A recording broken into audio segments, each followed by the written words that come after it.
Salam sejahtera. Nama saya Mariam Mokhtar. Di Malaysia sekarang ni, sangat jelas bahawa hak-hak orang bukan Melayu telah diketepikan. Politik semasa abad ke-21 ni bermakna hanya kepentingan Melayu di kalangan ahli politik Melayu yang penting. Ini seolah-olah mereka sahaja yang menduduki negara ini. Mereka tidak terima orang bukan Melayu. Sudah jelas bahawa sebahagian besar daripada orang Melayu telah mencapai apa yang mereka inginkan selama ini, iaitu bangsa Melayu ditadbir oleh Melayu untuk orang Melayu. Kabinet Perikatan Nasional adalah sepenuhnya Parti Melayu, walaupun ada sekerat dua orang yang bukan Melayu. Kadang-kala saya tertanya-tanya, apa yang dalam fikiran orang yang bukan Melayu? Kemungkinan mereka berfikir semacam ini. Saya tidak akan tinggal di negara yang saya tidak diterima dan diberi kehormatan sebagai rakyat biasa, walaupun saya telah dilahirkan di sini dan ini adalah hak saya untuk berbuat demikian. Sebagai orang Melayu, anda telah jelaskan bukan sekali, bukan dua kali, tetapi selama 60 tahun dengan perbuatan yang penuh diskriminasi terhadap saya. Anda juga menunjuk diskriminasi terhadap anak saya dan saya berani mengatakan anda akan mendiskriminasi cucu saya. Sebagai rakyat Malaysia yang bukan Melayu dan bukan Islam, kami diberi taraf rakyat kelas kedua. Orang Cina membayar kebanyakan cukai yang boleh mengendalikan negara ini. Fakta ini juga telah disahkan oleh bekas Perdana Menteri Dr. Mahathir Mohamad. Orang Cina sediakan perkhidmatan yang diperlukan untuk memastikan semua aktiviti berjalan dengan lancar. Orang Cina sanggup mempertaruhkan nyawa kita untuk berkhidmat kepada negara. Tetapi beberapa pemimpin Melayu tidak benarkan orang Cina dilayani sebagai warga negara yang sama rata. Orang Cina dengan rela hati berkorban di atas nama tindakan afirmatif, iaitu affirmative action, supaya orang Melayu dapat jadi maju seperti orang Cina. Saya setuju dalam objektif tindakan ini. Tetapi 63 tahun kemudian, orang Melayu masih kebelakangan dan isu ini semakin teruk. Anda gelarkan saya pendatang dan tidak mahu saya hidup di negara ini. Jadi, saya biarkan saja bila pemimpin Melayu anda mencuri antara satu sama lain dan menikam satu sama lain dari belakang.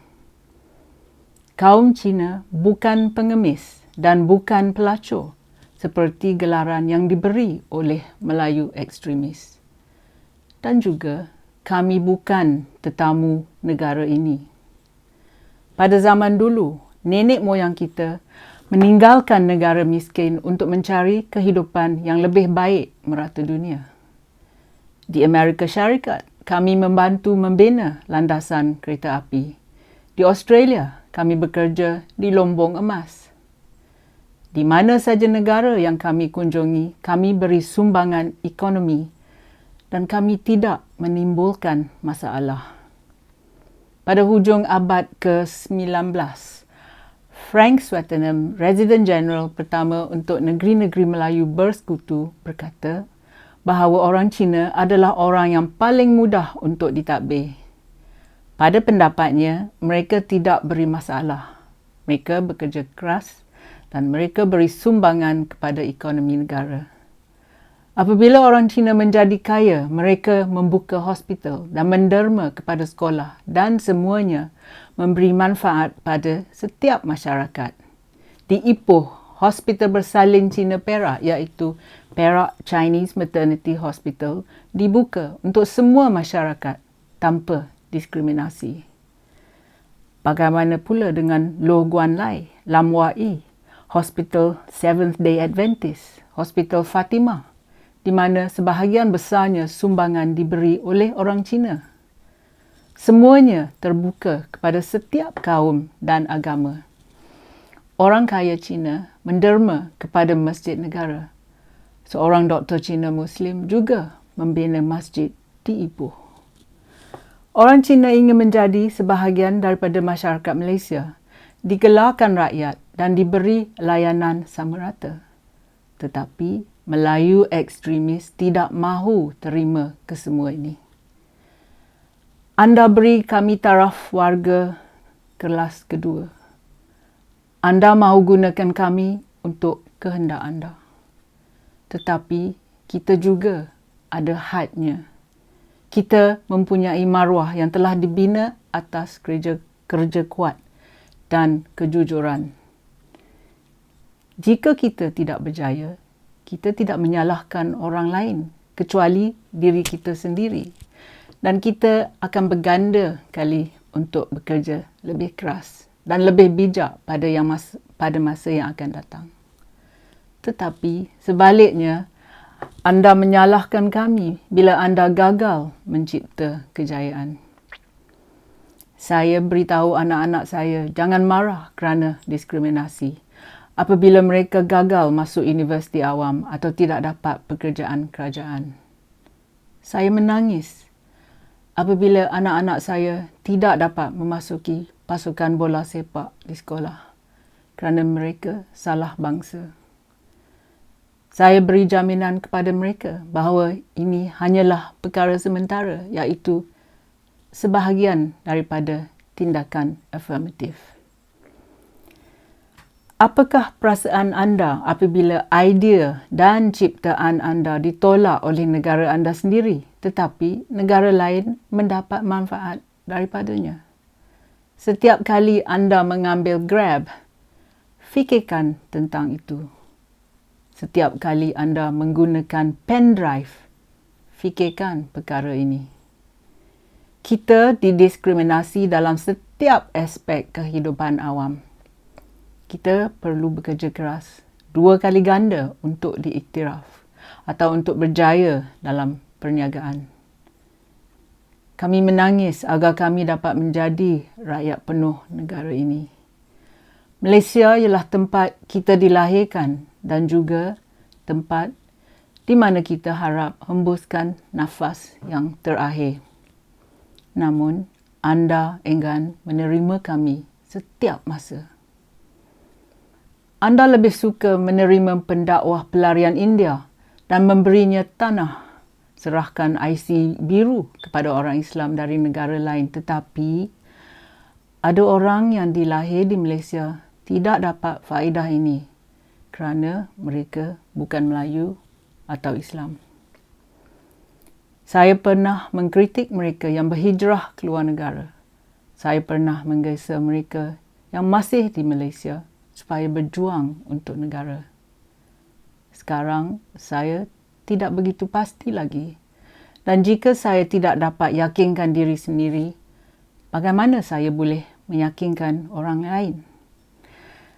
Walaupun saya tidak akan memujuk setiap orang Cina pergi hidup di negara lain, saya tidak akan memaksa mereka hidup di negara ini. Saya tidak boleh menjual mereka mimpi yang ngeri dan memberitahu mereka yang itu adalah mimpi biasa. Sekarang sudah ada kerajaan semua Melayu. Tidak ada orang lain yang boleh dipersalahkan oleh orang Melayu, melainkan diri mereka sendiri. Pemimpin Melayu sibuk tikam belakang mereka, jadi siapa yang akan mentadbir negara? Arah tujuan Malaysia menghala ke dunia keempat sebagai negara Islam.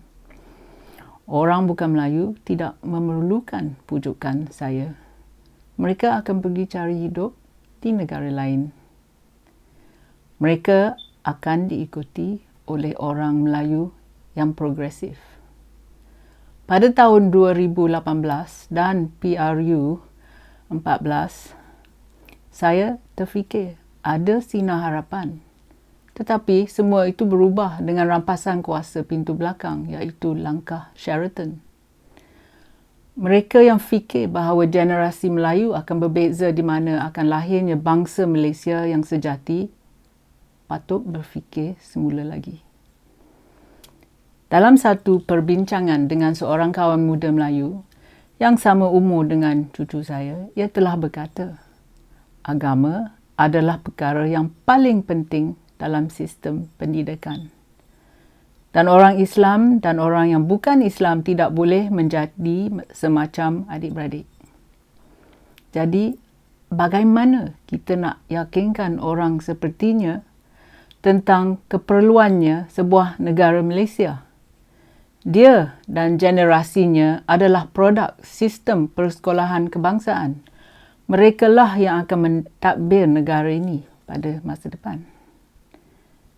Saya mempunyai impian bahawa negara kita akan menjadi sebuah negara di mana semua orang diterima, di mana seseorangnya dinilai berdasarkan jasa dan sumbangannya. Kita tidak terima rakyat dinilai berdasarkan warna kulitnya atau cara dia beribadat. Saya tidak menyimpan dendam dan marah pada rakan-rakan Melayu saya. Saya hanya kesian kepada mereka. Kita boleh pindah luar negara dan cari nasib dan kehidupan baru di mana-mana negara yang menerima kita dan di mana kita akan dilayan sebagai warga negara yang sama. Kami akan menyumbangkan kerja keras kami kepada negara itu, seperti yang dilakukan oleh nenek moyang kita di sini. Tetapi, ramai orang Melayu tidak dapat keluar kerana sistem pendidikan dan mentaliti hak telah ditanamkan dalam otak mereka oleh pemimpin Melayu. Kami mahu diterima sebagai warga negara yang bertaraf sama rata. Kami mahukan negara yang tiada lagi Bumiputera dan bukan Bumiputera. Kami ingini negara yang hanya ada rakyat Malaysia. Jika kita bekerjasama dan kumpulkan bakat kita, Malaysia boleh jadi negara yang hebat, saling mempercayai, saling membantu, menerima antara satu sama lain. Jadi, terpulanglah kepada anda, rakan Melayu saya, apa yang akan berlaku kerana anda boleh memperlaksanakannya. Nasib negara Malaysia di tangan anda. Nasib saya adalah pada tangan saya. Jangan fikirkan yang saya setuju menerima sistem apartheid ini. 6 dekad adalah masa yang agak lama. Jadi, wahai rakan Melayu saya, sila beritahu ya, yang anda mahu saya tetap tinggal di Malaysia atau tidak. Terima kasih kerana sudi menonton. Jumpa lagi. Kalau anda suka video saya, sila tekan like dan subscribe pada channel YouTube saya. Pertimbangkan menyertai laman Patreon saya. Terima kasih.